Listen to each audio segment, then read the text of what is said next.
예, 그럼 그 다음은 이제 요것도 이제 하면 안 된다고 했어요. 그래서 제 기준 중에 하나를 말씀을 드린 거예요. 이것도 여러분들 그래서 뭐 참고하실 게 있으면 참고하시면 좋겠고요. 그러면 이제 해야 할 것에 대해서 얘기를 좀 해볼게요.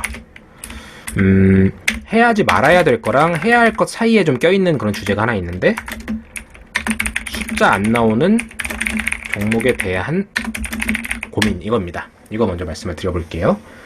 저는 숫자가 안 나오는 종목들은 엔간하면 안 사요. 진짜 거의 안 삽니다.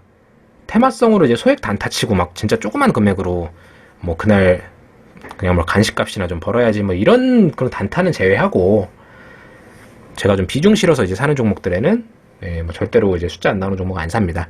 단적인 예로 그 올해 풍력 관련해서 테마주 하나 있었잖아요. 유니슨이라고. 근데 그게 뭐 국민연금이나 이런 데가 뭐 사모펀드랑 어떻게 해가지고 막 투자를 했다 뭐 이런 얘기들도 많고, 그 다음에 도시바였나요? 하여간 뭐 그런 데에서 이제 주주가 바뀌어가지고 이제 인수를 하고 그런 이슈가 있어가지고 굉장히 크게 상승이 나왔었어요. 근데 이제 어차피 지나고 나서 얘기하면 그런 얘기 못하는 사람이 어딨냐라고 얘기하시겠지만, 저는 진짜로 그때 유니슨 상승이 크게 나올 것 같다는 생각을 하고 있었습니다. 하지만 안 샀어요. 안 샀으니까 너무 배합하지 마시고. 왜 그러냐면 숫자가 너무 안 나와요. 완전 심각한 적자 기업이었습니다. 거기에다가 이제 풍력 같은 경우는 실제로 실적으로 찍히려면 기간이 좀 많이 필요하겠더라고요. 만약에 내가 예상하지 못한 하락이 왔을 때 그런 종목을 보유하고 있으면 저는 제가 확신을 가지고 추가 매수, 분할 매수 하면서 소위 말하는 존버를 못할 것 같습니다. 만약에 그게 와도 나는 아무런 고통 없이 존버할 수 있다, 그런 사람들은 사셔도 돼요. 근데 저는 못하니까. 그래서 이제 저는 숫자 안 나오는 종목은 엔간하면 안 살려고 합니다. 그리고 최근에 금리가 이슈잖아요. 근데 금리는 결국 이자율이고, 이자율 가지고 이자율이랑 할인율, 물론 이제 다른 개념이지만 뭐 유사하게 쓰이는 개념이에요. 뭐 R이라고 얘기를 많이 하는데, 이게 지금 어떤 영향을 미치냐면, 예전 그 리포트 말씀드릴 때 한번 말씀드렸던 게 있는데, 고 PER이 정당화된다, 이런 얘기가 있습니다. 그 전제는 무조건 낮은 이자율이 전제가 돼야 돼요. 낮은 이자율이 될 경우는 할인율도 낮다는 얘기고요. 그러면 미래 수익 있잖아요. 미래 수익. 미래 수익이 예를 들어서 내가 1년 뒤에 1,000원을 벌 것 같아요. 지금 제가 한 푼도 못 벌어요. 근데 1년 뒤에 1,000원을 벌 것 같아요. 높은 확률로. 근데 지금 이자율이 10%예요. 그러면 그 1,000원이라는 거를 1년 뒤에 벌 거를 내가 지금 시점으로 땡겨올 때 1,000원을 10%만큼 할인해서 대충 얼마 정도 되죠? 한 900원 정도 된다고 할게요. 그러면 나는 지금 올해 수익으로 인정받을 수 있는 게 실제로 인정받는 게 아니라 그렇게 가정을 하는 겁니다. 나는 900원만큼 인정을 받을 수 있겠죠. 근데 만약에 내가 10년 뒤에 1,000원을 벌 것 같아요. 그러면 그거를 지금 시점으로 땡겨 오려면 10%씩 10번을 할인을 해서 땡겨 와야 되잖아요. 1000 나누기 1.1, 나누기 1.1, 나누기 1.1, 나누기 1.1, 이런 식으로. 이해되시죠? 그러니까 1,000원을 10% 나누고 10% 나누고 10% 나누고 이렇게 점점 줄어들어서 오면은 결국에 10년 거 땡겨올 때 적은 금액이 들어올 거 아니에요. 근데 예를 들어서 이제 그 이자율이 지금 1%라고 한번 해볼게요. 할인을 1%만 한다. 그러면 내년에 있는 1,000원을 올해로 1% 땡겨오면 그럼 그 손실분이 굉장히 줄어들 거 아니에요. 10년 뒤에 1,000원을 땡겨올 때도 마찬가지일 거고요. 근데 만약에 이자율이 지금처럼 제로 금리예요. 그러면 한 20년, 30년 뒤에 그 수익, 예상되는 수익도 거의 손실 없이 지금 시점으로 땡겨올 수 있겠죠. 그게 이제 고 PER이 정당화된다는 얘기를 할 수 있는 근거 중에 하나입니다. 근데 만약에 그 이자율이 올라간다면, 그게 예상이 된다면, 그렇다면 그거는 고 PER 업체 그 회사들에게는 굉장히 큰 타격이 될 수가 있어요. 근데 그 제로금리, 그 지금 현재는 제로금리잖아요. 제로금리가 진짜로 다시 상승이 나올 것인가, 이 관점을 놓고 보자면 저는 그렇다고 보지는 않습니다. 그냥 단순히 여러 추이 중에 뭐 그냥 잠깐 반등이 나온 것처럼 그냥 그런 것 뿐이지, 이게 추세 자체를 반등을 줘서 상승으로 돌아설 거라고 저는 전혀 생각하고 있지 않아요. 실제로 우리 파월 형님도 2년 동안은 금리 안 올린다고 약속을 했고, 올리게 되면 미리 이제 신호를 주겠다, 미리 얘기를 해주겠다 라고 얘기를 했기 때문에 그때 대응해도 충분히 저는 늦지 않다고 생각을 합니다. 하지만 지금 금리 이슈가 시장에 있기 때문에 이게 해결이 되기 전까지는 일단은 고 PER 회사들에 대해서는 좀 조금만 느긋하게 접근해 주시면 좋겠어요.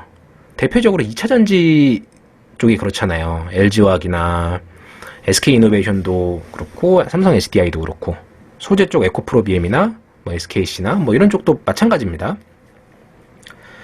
그렇기 때문에 얘네들은 다시 돌아올 회사들이긴 하지만 일단은 금리 이슈가 있을 때는 조금 느긋하게 보실 그런 필요는 있다.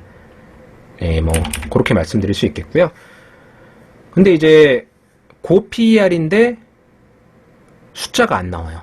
테마로만 움직여서 크게 상승이 나왔어요. 이런 애들은 숫자가 나오는 애들도 지금 미래 수익 땡겨오는 거 가지고 지금 걱정이 되고 있는데 숫자 안 나오는 애들은 답이 나올까요?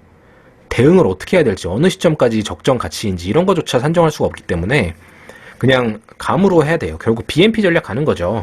바이 앤 프레이 사놓고 그냥 기도하는 거. 그렇게 접근을 하게 되면은 그렇게 하면 주식 다 망합니다. 그렇게 하시면 안 돼요. 그래서 그 얘기를 하는 거고, 그럼 반대로 지금 해야 될 거는 뭐냐면요. 요거 반대로 하시면 되죠. 바닥에서 다시 잡으려고 저점 예측해서 물량 던지기 하지 말고 그냥 가만히 계세요. 그 다음에 특정한 기준을 잡아서 그 시점이 왔을 때 분할 매수 시작을 하시고 숫자 안 나오는 종목은 쳐다보지 마세요. 이게 끝입니다. 근데 이걸 좀 정리를 하자면 내가 그동안 째려보고 있었는데, 그러니까 이제 좋게 보고 있었는데 사지 못했던 종목에 대한 검토, 이게 일단 선행이 돼야겠죠. 내가 예를 들어서 한 10,000원 정도쯤 살려고 했는데 이게 조금 비싼 것 같아. 그래서 한 10%만 내려오면 내가 사야지. 내가 9,000원에 사야겠다라고 생각을 했는데 이게 한 12,000원까지 가버렸어요. 근데 이번에 다시 9,000원이 왔네? 그러면 이 종목을 바로 사는 게 아니라 내가 이제 그 쳐다보는 동안에 악재가 생겨서 그 사이에 좀 뭔가 변화가 생긴지는 않았는지, 밸류는 어느 정도 되는지 이런 거 다시 검토해보고 사셔야겠죠. 그래서 제가 이런 거 이제 볼 때 자기가 그냥 관심을 가지고 있는 종목들 수는 많을 수 있잖아요. 근데 이거를 갖다가 간이 형식으로 간단하게 빨리빨리 살펴볼 수 있는 그냥 제 요령을 하나 말씀드리자면, 시총을 영업이익으로 나눠요. 그럼 그거를 이제 PER이라고 놓고 보고 접근을 하는 거예요. 정확히는 이제 그 EPS랑 이렇게 보는 게 맞는 거긴 한데, 또 이제 영업이익이 아니라 실제 벌어온 실제 손익을 가지고 얘기를 해야 되는 게 맞아요. 근데 이제 동종업계랑 비교를 하려고 PER을 보는 거거든요.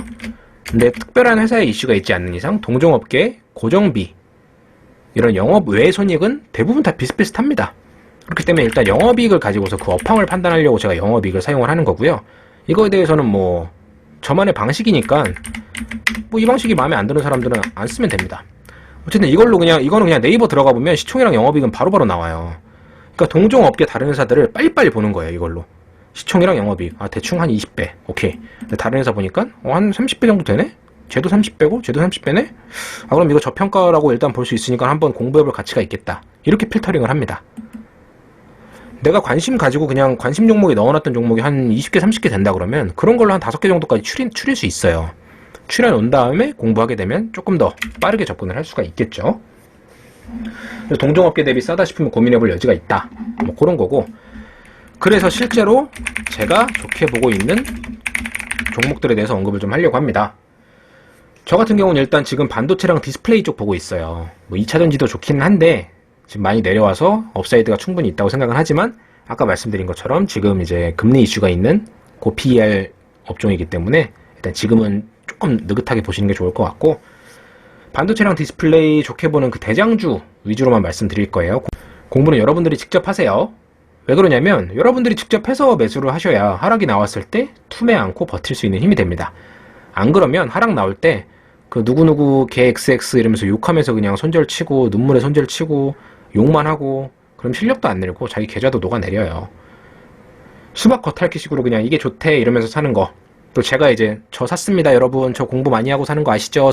저 믿고 그냥 사세요. 막 저는 그럴 의사도 없지만 전 그럴 깜냥도 안 돼요. 저는 가족들한테 종목 추천하는 것도 살 떨려가지고 못하겠더라고요. 저는 그냥 버티겠는데 미안해가지고 종목 떨어지고 막 계속 이제 당사자들은 괜찮다고 하는데 제가 미안해서 종목 추천을 그렇게 못하겠더라고요.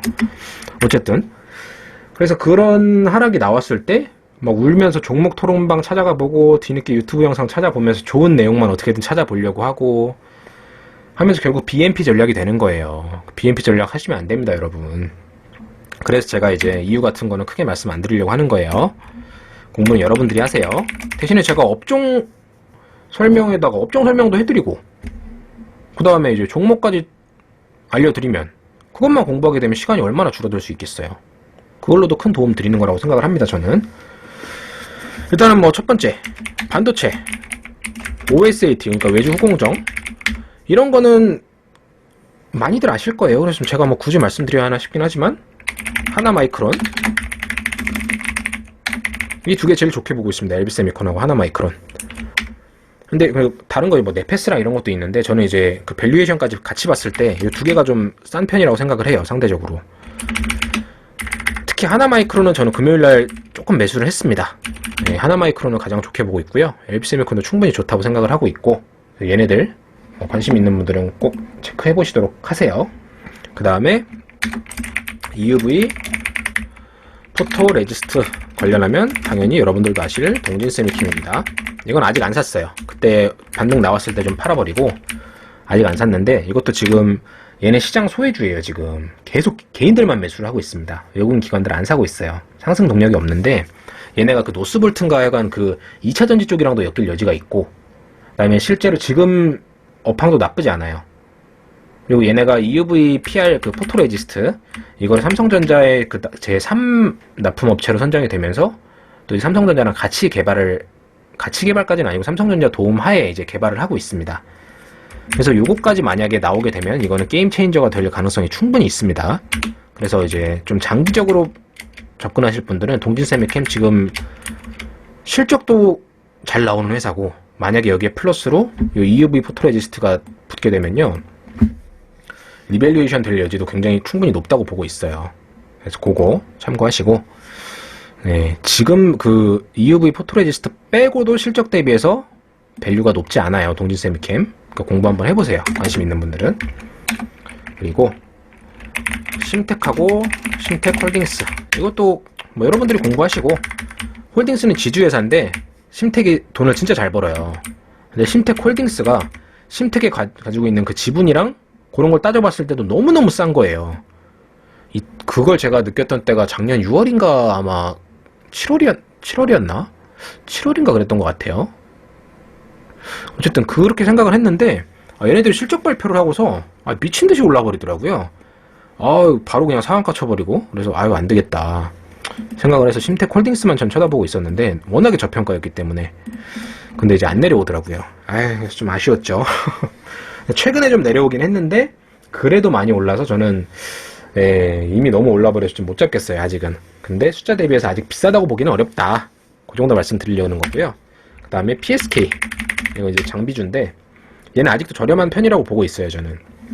시장 반응이 다소 제한적이긴 했지만 이런 애들은 로우 리스크 미들 리턴이 될 수 있는 애들이에요. 아직까지 반응이 없다는 거는 빠질 때도 하락폭이 크지 않다는 얘기고, 대신에 상승도 좀 제한이 될 수는 있겠지만 만약에 진짜 잘 돼가지고 그동안 시장 소외받다가 탄력받아서 쫙 올라주면 더 좋은 거고, 아니더라도 뭐 미들 리턴 정도 될 수 있는 그런 애들이에요.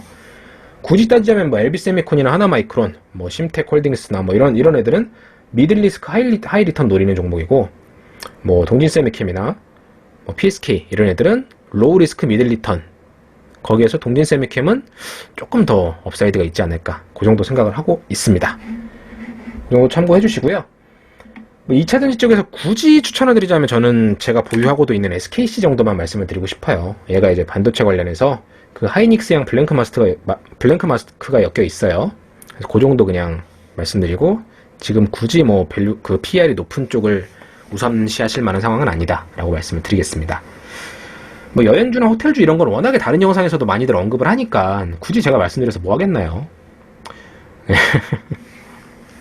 근데 이제 저는 아직 안 샀어요, 여행주 호텔주 이런 거는. 왜 그러냐면 뭐 하나투어 막 이런 건 회사가 쓰러진다고 막 이러고 있는데, 무슨 코로나 전보다 지금 주가가 훨씬 높아요. 좀 너무하지 않나요? 물론 여행에 대한 기대감 이런 게 있긴 하지만, 그래서 저는 숫자 안 나오는 거는 그런 거 만약에 하락 나왔을 때 제가 못 버틸 것 같아요, 저 스스로가. 그래서 그 SNS 택이랑 FST랑 비교하시는 분들 많은데 저는 FST를 우선적으로 검토했던 것도 마찬가지 이유였거든요. FST가 실적이 좋았고요. 그 다음에 칠러 장비 숫자도 잘 나왔고 칠러 장비에 대한 업황도 그 전망도 좋았기 때문에 만약에 망하더라도 하방이 좀 제한적이에요. 근데 SNS 택은 당시 그 EUV 펠리클이나 뭐 이런 거 관련해서 대장주였지만 지금 숫자가 FST보다 안 나오거든요. 그런 상황에서 만약에 망하면 하방이 더 많이 열려있기 때문에 조금 고민이 되더라고요. 그러다가 이것저것 살펴보다가 결국 FST를 선택을 한 건데 뭐 이것도 종목 선택 요소 중에 하나였다. 이 정도 말씀드릴 수 있겠네요.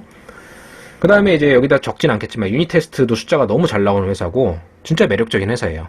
근데 여기가 한번 태양광 테마에 휩쓸린 적이 있어가지고 좀 찝찝해서 저는 안 살 것 같아요.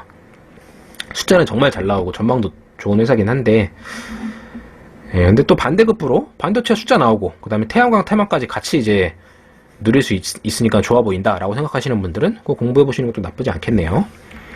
그 다음에 제가 이제 한 2주 정도 전부터 리포트 통해서 말씀드렸던 디스플레이 2주도 아니죠. 한 3주? 한 달? 한 명절 전에 말씀드렸던 것 같은데 그죠? 근데 디스플레이도 관련해서 이제 장비 쪽이 있고 소재 쪽이 있는데 장비주는 제가 좋게 보고 있는 게 이제 힘스 보고 있습니다. 뭐 종목 이름부터 힘이 느껴지는 종목이죠. 힘스 보고 있고 소재는 뭐 다들 소재 쪽은 많이 아실 거예요. 덕산, 네오룩스 그 다음에 이녹스 첨단 소재 이 두 개 정도 보고 있어요. 다른 회사들도 좋은 회사들 많은데 그 밸류에이션까지 따져봤을 때는 이 두 개가 그나마 좀 제일 좋아 보이지 않나 라고 생각을 하고 디스플레이는 다른 거 다 필요 없고 그냥 OLED 하나 보고 가는 거예요. 근데 이 OLED 관련해서는 게임 체인저가 될 가능성까지는 아니지만 그래도 좀 시장 주도주로 올라설 수 있을 만한 그런 정도 힘은 있어 보인다. 그리고 아직 디스플레이 최근에 조금 상승 나오긴 했지만 그 이상으로 충분히 업사이드 있고 아직도 밸류가 충분히 싼 다른 업종 대비해서 많이 싼 종목 중에 하나다 라고 생각을 하고 있습니다. 그리고 디바이스 ENG도 최근 많이 급등했다가 눌려 있는데요. 기본적으로 숫자 대비 너무 저평가 종목이었어요. 얘 그 디바이스 ENG는 PR이 한 5 막 이랬거든요. 5배짜리밖에 안 되고. 그런 상황에서 급등이 나와버렸는데 그래서 지금도 딱히 고평가라고 보긴 좀 어려워요. 근데 이제 마침 시장 하락으로 또 많이 내려와 있으니까 관심 갖는 분들은 또 공부해보세요. 디바이스 ENG도 OLED랑 반도체 두루 걸쳐있는 애라서 그런 회사라서 저도 좋게 보고 있습니다. 일단은 뭐 종목까지 해서 이 정도 말씀을 드리고요. 제가 디스플레이 관련해서는 내일 좀 시간이 되면 지금 시장 돌아가는 상황이나 이런 거 정리를 해서 한번 말씀드리려고 합니다. 네, 그래서 그 정도 말씀 드리려고 하니까 참고해 주시고요. 이렇게 업황 참고해서 개별 종목들 좀 땡기는 거. 뭐 이유는 뭐든 좋아요. 공부하시는 건 다 좋습니다. 그 하나의 회사 공부할 때 다른 그 업황도 공부를 하게 되고 다른 종목들도 공부를 하게 되고 그러다 보면 거기서 좋은 종목 찾게 되고 그런 거거든요. 이름이 마음에 들어서 사는 경우도 있을 수 있잖아요. 뭐 이름 보고 그냥 뭐 힘스 난 힘스 마음에 든다. 얘 공부해봐야지 뭐 이럴 수도 있는 거고. 뭔진 모르지만 PSK 뭐 이름이 멋있어 보여. 좋아. 이럴 수도 있는 거고. 이유가 뭐가 됐든 일단 공부를 하시는 건 무조건 좋은 거니까 그렇게 하시고 제가 아까 말씀드린 요거 그 다음에 못 삽니다. 저점이어도. 그 다음에 특별한 기준 없이 그냥 막연하게 물타기 시작하면서 반등 나오면 역시 이러면서 그냥 팔고 이런 거 하지 마시고요. 이런 거 하나하나 다시 한번 쭉 읽어보시고요. 좀 와닿은 항목이 있다면 그렇다면 그냥 본인 노트가 됐든 이런 거에 하나 간단하게 좀 적어 놓으세요. 시험 공부할 때도 우리 수능 준비할 때도 독서실 책상 앞에다 뭐 딱 붙여놓고 그렇게 했었잖아요. 그런 것처럼 그냥 마음이 흔들릴 때 한 번씩 보면서 마음 다잡고 그렇게 하실 수 있는 그게 좀 도움이 된다면 저도 굉장히 기쁠 것 같고요. 그리고 제가 개별 종목에 대한 조금 더 자세한 설명을 좀 영상을 찍는 거에 대해서 좀 고민을 좀 하고 있어요. 구독자나 조회수 늘리려면 그게 직방이거든요. 이렇게 아무리 시장에 대한 좋은 얘기 해드리고 해도 사람들은 이거에는 관심이 없습니다. 무조건 내가 가진 종목을 검색을 하게 되고요. 그러다 보니까 저도 그렇게 해야 되나 싶긴 한데 저 FST 영상 올려드렸던 거 보셨잖아요. 영상 길이만 1시간이 넘고요. 그 편집해서 그렇게 짧아진 거예요. 녹화한 거는 한 3시간 넘게 했습니다. 그거 제가 초보 유튜버라서 그런 것도 있긴 하지만 그럼 그 자료 준비하는데 몇 시간이 걸리겠어요. 제가 주말 싹 다 반납하면서 찍은 거거든요.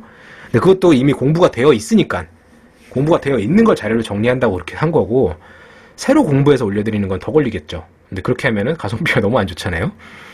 그래서 그냥 회사에 대한 간략한 거랑 그 다음에 다른 분들이 안 보시는 숫자 대비해서 뭐 그 밸류가 어떻게 되는지 뭐 그런 거 위주로 좀 설명을 드리면 좀 도움이 될까 싶기도 하고, 그래서 그런 건 좀 한번 고민을 좀 해보겠습니다.